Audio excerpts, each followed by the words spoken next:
Ayo kita mengendalikan diri masing-masing, ojo otot-ototan, apalagi di medsos yang bisa berdampak kurang positif.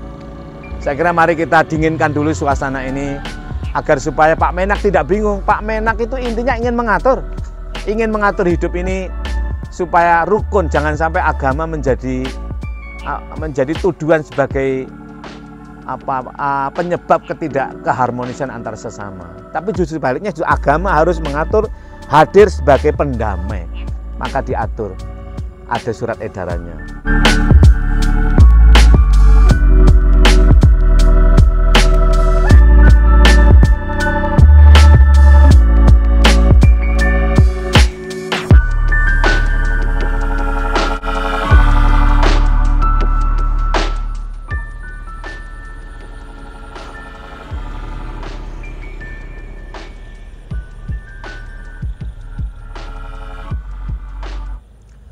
Assalamualaikum warahmatullahi wabarakatuh.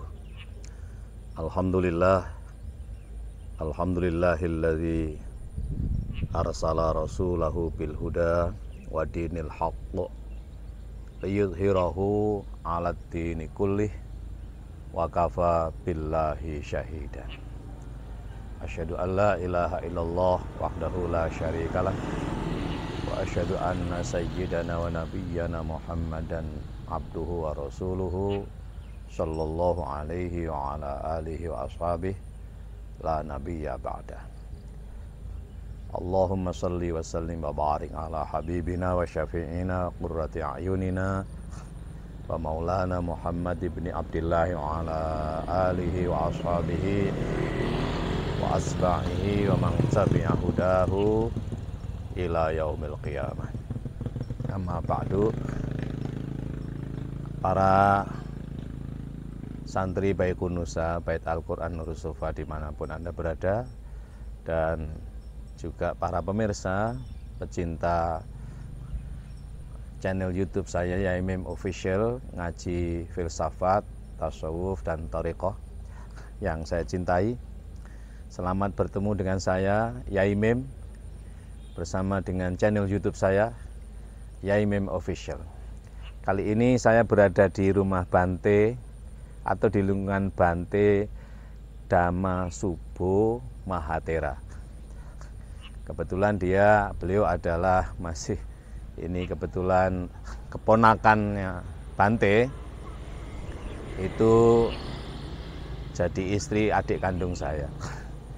Ya, saya datang di rumah Bante ini dalam rangka menghadiri peringatan 1000 hari meninggalnya Ibunda Bante, Ibu Katemi, yang tadi malam peringatan 1000 harinya, dan hari ini tanggal 25 Februari adalah hari ulang tahun Bante. Sekalian saya mengucapkan ulang tahun pada Bante. Dan nanti malam akan dilanjut dengan pagelaran wayang kulit dengan dalang yang cukup bagus sekali, Pak Wandi namanya. Nama lengkapnya saya nggak tahu, nanti akan kita tonton bersama. Bisa diikuti lewat channel YouTube Royom Channel. Baik, saya ingin melanjutkan kajian kita. Tadi sedikit kita bincang-bincang dengan Bante ya, bahwa ada Bante, kemudian ada Bapak siapa yang dari Malang, tadi ada beberapa yang dari berbagai kota di Indonesia kemarin datang semua, dari Kediri, dari Mojokerto, Malang, hadir semuanya. Ya intinya semua agama kepercayaan itu mengajarkan kebaikan. Tidak ada satu ajaran apapun, ajaran agama apapun atau kepercayaan apapun yang tidak mengajarkan kebaikan.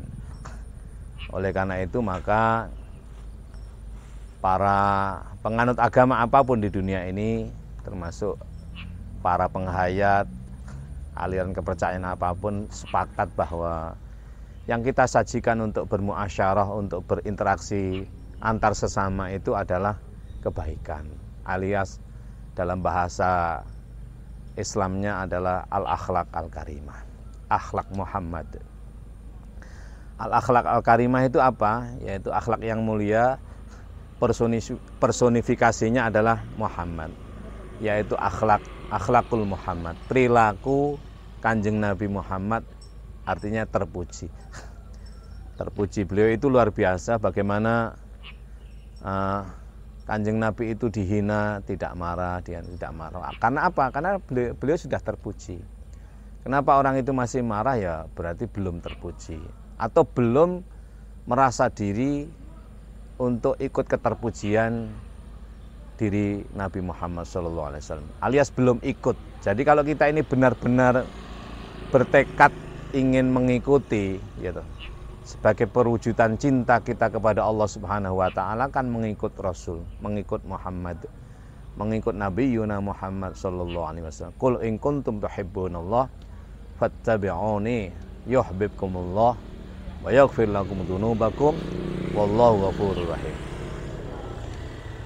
Katakan ya Muhammad, katakan Allah sampai membilangi kepada utusannya yang bernama Nabi Muhammad Sallallahu Alaihi Wasallam ini adalah dengan katakan nih Muhammad, lek kon panjen cinta Allah, bagaimana mencintai Allah kan nggak mungkin.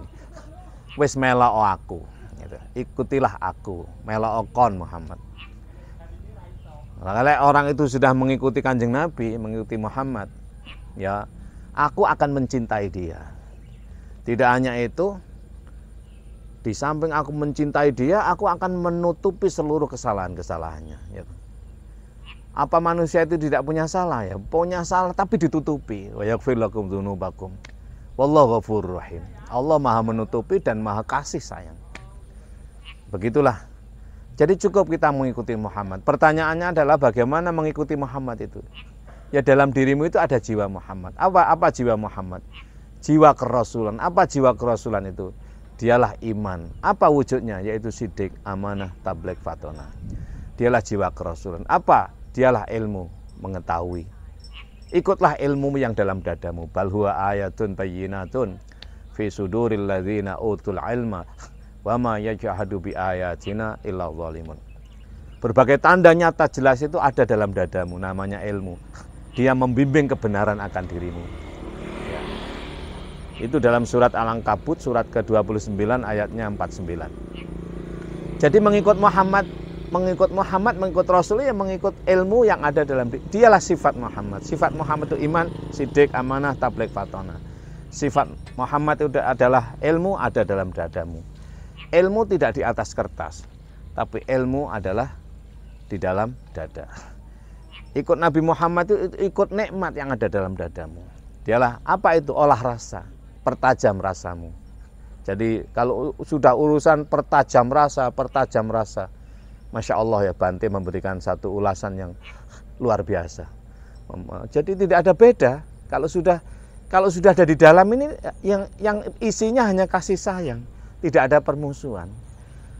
Enggak ada permusuhan tuh. Yang ada rasa cinta dan cinta dialah rahmat. Bagaimana kita ini mempertajam rasa? Apa bisa kita mempertajam rasa? Bisa. Kenapa? Allah memberikan alatnya. Apa alat rasa? Namanya nikmat. Setiap manusia ini, setiap siapapun manusia hidup ini dibekali oleh Allah namanya nikmat.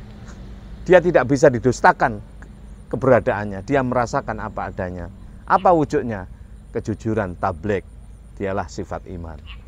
Fabi ayyi ala'i rabbikuma tukadziban. Fadl anugerah Allah, nikmat yang Allah berikan pada kamu itu tidak mungkin kamu dustai. Itu dalam surat Ar-Rahman surat ke-55 ayat 13, 16, 18 sampai 31 kali diulang. Allah mempertegas betapa pentingnya, betapa urgensinya nikmat itu, di mana dialah yang bisa merasakan. 31 kali diulang ya. Fabi ayyi ala'i rabbikuma tukadziban. Surat Ar-Rahman ini terdiri dari 78 ayat. Tapi Allah mengulang betapa pentingnya nikmat agar kita ini olah rasa, agar tajam rasa kita. Kalau rasa kita tajam, maka pikiran kita tenang.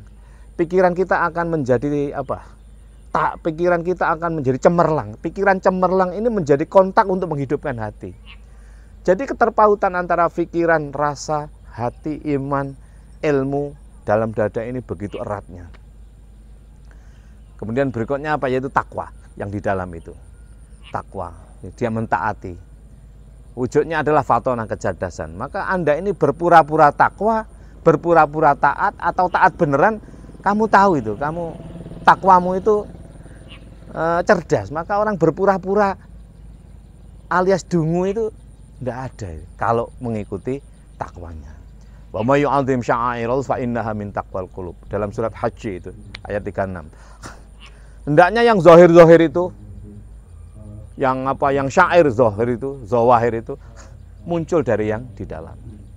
Oleh karena itu tadi juga disinggung masalah Pak Menak ya, Pak Menteri Agama yang ingin mengatur suara corong, suara toa, suara adzan ya. Ingin mengatur, prinsipnya ingin mengatur.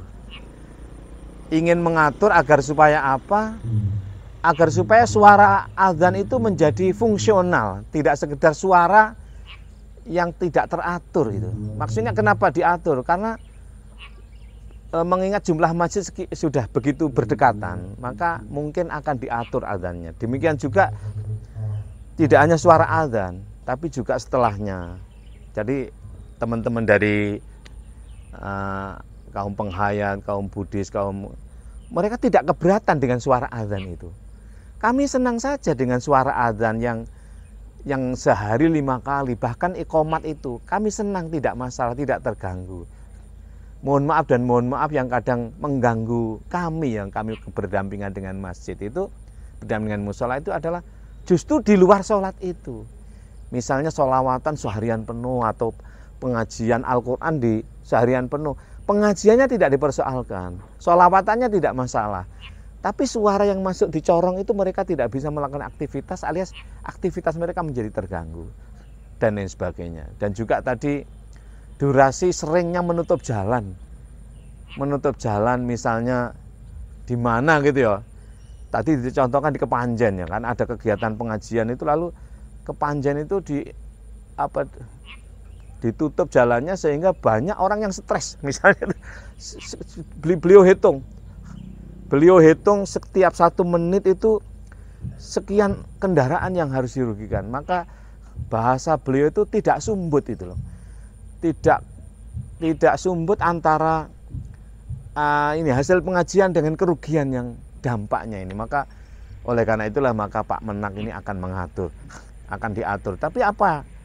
Begitulah reaksi masyarakat, begitulah yang oleh karena itu diperlukan kesabaran, diperlukan pengendalian.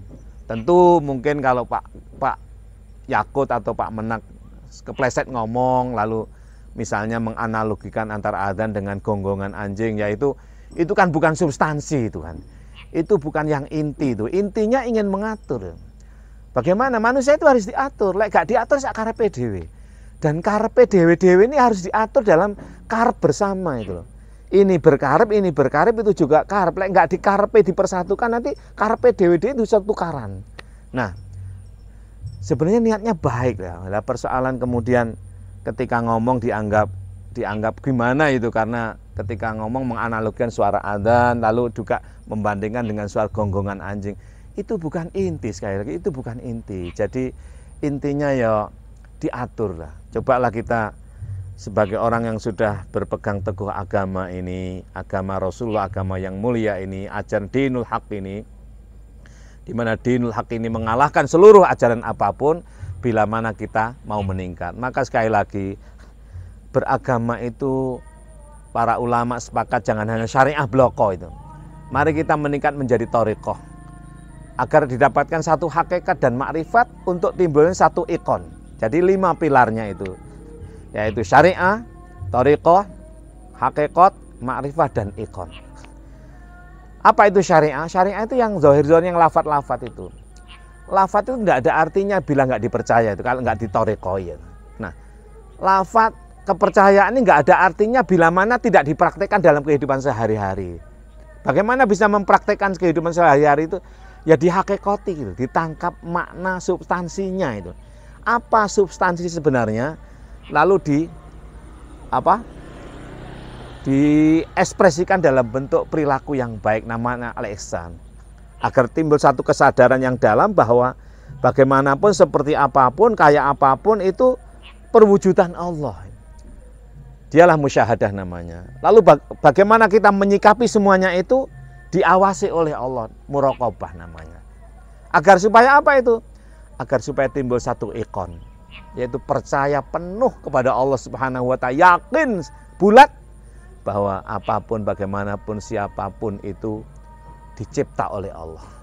Tidak ada di dunia ini, yang ada ini baik bante, baik penghayat, baik apa ular, babi, anjing dan sebagainya tidak dicipta oleh Allah. Semua diciptakan oleh Allah. Untuk apa? Agar supaya kita ini saling mengenal kan? Saling mengenal, tidak hanya manusia bersuku-suku, berbangsa-bangsa saja. Bahwa dalam hidup kita ini ada hewan yang diperlukan oleh kita dan bisa membahayakan bila menitnya tidak tepat. Mari kita atur kita. Ya ayyuhan nas inna khalaqnakum min dzakarin wa untha wa ja'alnakum syu'uban wa qabaila lita'arafu inna akramakum indallahi atqakum innallaha alimun khabir. Itu surat Al-Hujurat surat ke-49 ayatnya 13. Coba Allah ciptakan itu laki perempuan, jenis kelamin berbeda-beda, Amerika, Cina, Jawa, suku bangsa macam-macam itu. Untuk apa itu? Kamu sadar bahwa hidup itu nggak bisa sendirian. Agar saling mengenal, ya, saling memahami ta'arufu. Ingat, yang paling mulia sisi Allah adalah yang takwa. Dan itu yang tahu hanya kita sendiri. Apakah kita ini benar-benar takwa, taat wujudnya, atau pura-pura taat. Atau bajunya saja yang takwa. Tapi hatinya kepura-puraan. Nah, ini yang tahu kita dan Allah Subhanahu wa Ta'ala. Innallaha alimun khabir. Baik, oleh karena itulah maka saya sebenarnya ingin masuk pada rukun fi'li apa? Duduk di antara dua sujud. Ada kaitannya ini. Apa duduk di antara dua sujud itu? Ya. Rukun fi'li yang kelima. Itulah sebenarnya ikon namanya. Yakin, seyakin-yakinnya yakin. Jadi duduk di antara dua sujud itu adalah ikon. Duduk bersama atas dasar keyakinan wa'bud rabbaka hatta ya'tiyakal yakin.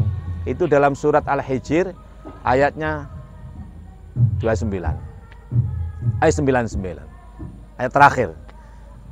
Tundukkan dirimu itu, kepentinganmu itu, egoistikmu itu agar datang kepadamu satu keyakinan bahwa itu adalah Allah semuanya. Maka duduklah bersama dengan siapapun, dengan apapun. Duduk bersama untuk mujalasah, bukan mujadalah. Apa mujadalah itu? Mujadalah itu lesannya, tapi di mujadalah ini harus dalam bentuk mujalasah. Duduk bersama untuk menemukan formula yang tepat, yaitu aturan kesepakatan. Kenapa? Karena masing-masing manusia sak karepe dhewe-dhewe lho, duwe karep bersama ini dipersatukan dalam bentuk karep jamaah, kesepakatan namanya. Maka Pak Menteri Agama ingin mengatur itu, marilah kita tunggu ya. Lalu kita praktekkan, kita cermati ya, jangan terlalu reaktif lah dulu. Jangan terlalu gimana? Surat edaran sudah keluar, mari kita pelajari bersama. Maka di sini saya kira Pak RT, Pak RW, Pak Lurah turun tangan lah untuk memanggil para takmir, tokoh masyarakat, mengajak duduk bersama. Karena bagaimanapun fenomena religiositas di Indonesia itu sudah tidak bisa dipungkiri. Indonesia negara orangnya beragama, tapi bukan negara agama itu loh. Jadi kepercayaan itu sudah ada sejak zaman dulu, sebelum Islam, sebelum Hindu ada. Bahwa kepercayaan akan adanya Tuhan itu sudah ada, namanya animisme, dinamisme kan. Kepercayaan kemaha itu apa? Ada itu. Ada. Nah ini perlu duduk bersama, bagaimana baiknya agar supaya jangan sampai ada simpulan bahwa agama ini mengganggu kehidupan. Salah besar itu. Agama ini mengatur kehidupan kita agar diperoleh satu ketentraman, agar diperoleh satu hidup berdampingan secara damai antar satu dengan yang lainnya. Saya kira begitu. Apa itu kuncinya? Itulah dudukmu. Duduk rukun fi'li kelima, yaitu duduk di antara dua sujud. Itulah intinya. Maka inti, substansi atau makna thariqah, maksud daripada rukun fi'li duduk di antara dua sujud adalah wa'bud rabbaka hatta ya'tiyakal yakin. Nanti puncaknya di akhir, yaitu duduk akhir. Apa duduk akhir itu? Tawaruk. Sudah, wis kembali kepada diri masing-masing. Ayo podo memperbaiki diri-diri. Maka puncak terakhir duduk, ya, karena ada duduk di antara dua sujud itu duduk ikon namanya, duduk akhirnya duduk lakon.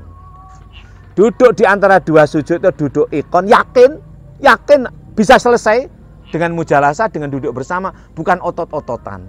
Ayo kita mengendalikan diri masing-masing, ojo otot-ototan. Apalagi di medsos yang bisa berdampak kurang positif.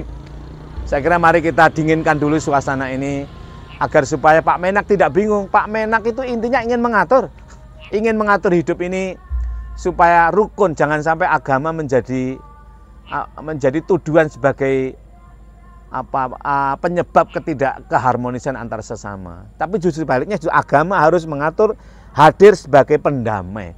Maka diatur, ada surat edarannya. Nah, nanti puncaknya adalah apa? Yaitu duduk akhir, yaitu tawaruk, namanya rukun fi'li. Fi'li itu perbuatan. Yang keenam, apa itu? Lakon namanya. Duduk di antara dua sudut adalah ikon, duduk akhir adalah lakon. Saya kira begitu. Tambahan, terima kasih pertemuan saya dengan Bante, dan juga tadi dibahas tentang pernyataan Pak Menteri Agama. Mudah-mudahan ada guna dan faedahnya. Wal-afu minkum. Wallahul muwaffiq ila aqwamit thoriq. Assalamualaikum warahmatullahi wabarakatuh.